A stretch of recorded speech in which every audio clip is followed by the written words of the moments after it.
Hello friends, अपना Bihar board YouTube class में आप लोग की स्वागत है। आज हम लोग इकोनॉमिक्स का सेकंड पार्ट है, राज्य एवं राष्ट्र क्या है, इसके बारे में हम लोग विशेष रूप से आज जानेंगे और इस टॉपिक को आसानी से हम लोग समझाने का प्रयास करेंगे। तो चलिए अपना सिलेबस स्टार्ट करते हैं। इसमें जो हमारा स्लाइड पे जो आप देख रहे होंगे, ये क्या है, राज्य एवं राष्ट्र क्या है। हम लोग आज इसी के बारे में पढ़ेंगे और काफ़ी आसानी से हम लोग पढ़ने का प्रयास करेंगे। इसमें पढ़ना क्या क्या है, देखिए, आय किसे कहते हैं जो हम लोग जानेंगे। राष्ट्रीय आय क्या है, प्रति व्यक्ति आय क्या है, राष्ट्रीय आय कितने प्रकार की होती है। इसके अलावा राष्ट्रीय आय की ऐतिहासिक पृष्ठभूमि के बारे में हम लोग जानेंगे, ये हमारे क्या है, सिलेबस है। इसके अलावा राष्ट्रीय आय की गणना की कौन कौन सी विधि है और उस गणना में होने वाली जो कठिनाइयाँ हैं उसको भी हम लोग जानेंगे। ओवरऑल ये कहेंगे कि इस चैप्टर में हम लोग इकोनॉमिक्स का, इस चैप्टर का राज्य और राष्ट्र की आय की जो भी टॉपिक है, टॉपिक बाय टॉपिक हम लोग पढ़ने का प्रयास करेंगे।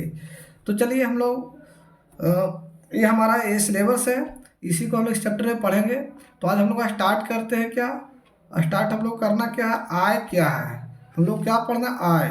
तो आय कहने का मतलब कि जब कोई व्यक्ति शारीरिक या मानसिक रूप से कार्य करता है, जब कोई व्यक्ति शारीरिक या मानसिक रूप से कार्य करता है और उस कार्य के बदले उस व्यक्ति की जो मजदूरी मिलता है, उस व्यक्ति की जो मेहनत की प्राप्ति होता है, हम उस प्राप्ति को आय कहते हैं।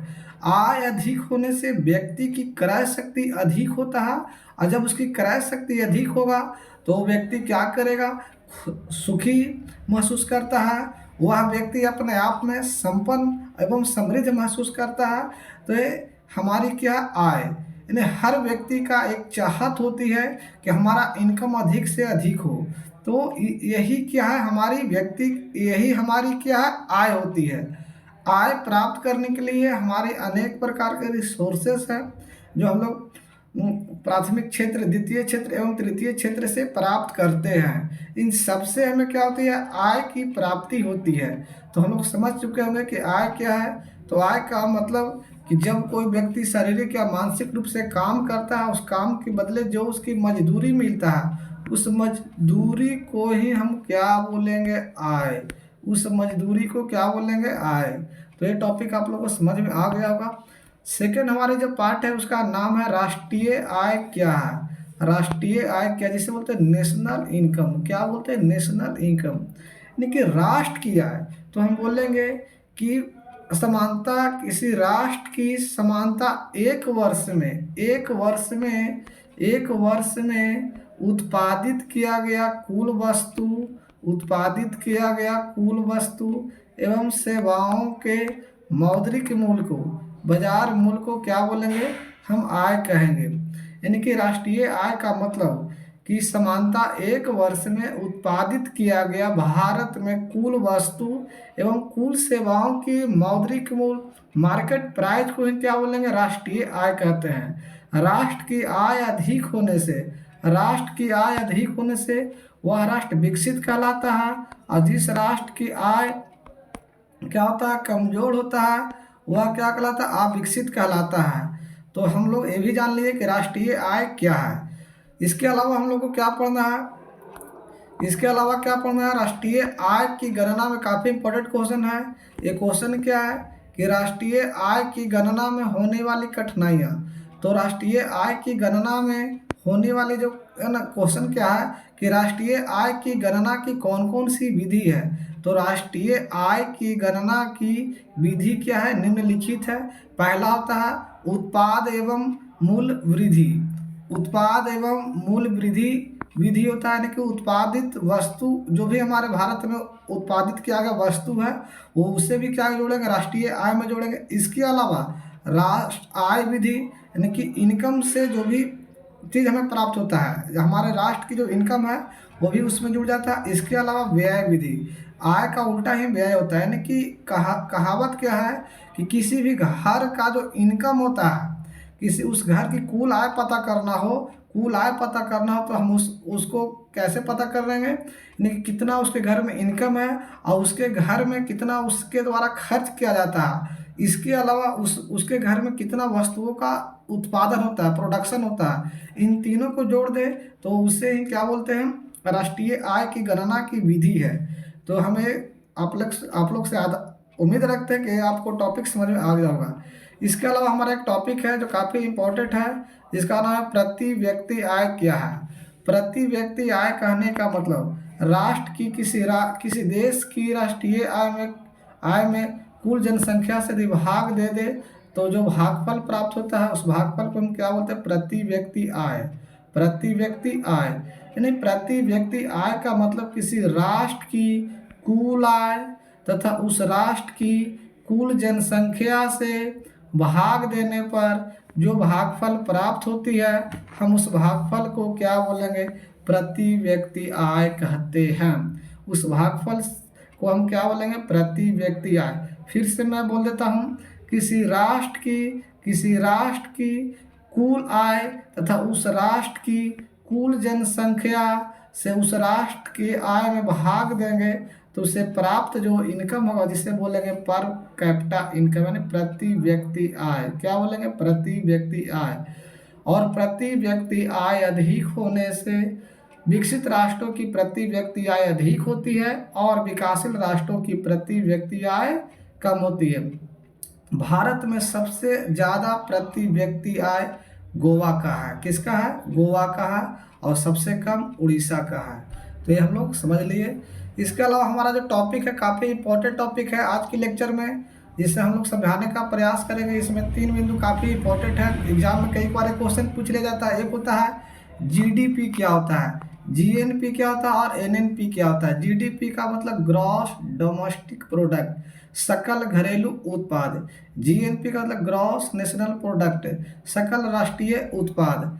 एनएनपी का मतलब होता है नेट नेशनल प्रोडक्ट, शुद्ध राष्ट्रीय उत्पाद। तो हम इसके बारे में आसानी से समझेंगे। एक क्वेश्चन कई बार एग्जाम में पूछा है, तो आप लोग से उम्मीद करते हैं कि ये भी आप लोगों को समझ में आ जाएगा। यानी कि हम लोग को समझना क्या है कि जीडीपी का मतलब, जीडीपी का मतलब होता है, बोलेंगे किसी देश की भौगोलिक सीमा के अंदर, किसी देश की भौगोलिक सीमा के अंदर समानता उत्पादित किया गया कुल वस्तु एवं सेवाओं की मौद्रिक मूल्य को योग को जीडीपी कहते हैं। जीएनपी क्या है, किसी राष्ट्र में उत्पादित किया गया कुल वस्तु एवं सेवाओं की जो मौद्रिक मूल्य होता है उस मौद्रिक मूल्य को जीएनपी कहते हैं। यानी कि इसमें राष्ट्र में उत्पादित किया कुल वस्तु और सेवा तो होगा ही होगा। यानी कि कहने का मतलब जीएनपी बराबर फिर से समझा देता हूँ। जीएनपी बराबर एक तो हमारा राष्ट्र की कुल उत्पादित आय एवं वस्तु इसमें जुड़ेगा जीडीपी में, प्लस हमारे दूसरे देश से कितना वस्तु आया उसे हम लोग एक्स बोलेंगे, और हमारे देश से कितना मतलब इनकम दूसरे के यहाँ गया उसको घटा देंगे, तो इससे जो प्राप्त आय होगा हम उसे क्या बोलेंगे, जीएनपी। जीएनपी का मतलब सकल घरेलू उत्पाद बोलेंगे, सकल राष्ट्रीय उत्पाद कहेंगे, सॉरी। इसके अलावा एनएनपी क्या होता है, तो एनएनपी का मतलब शुद्ध राष्ट्रीय आय। यानी कि जीएनपी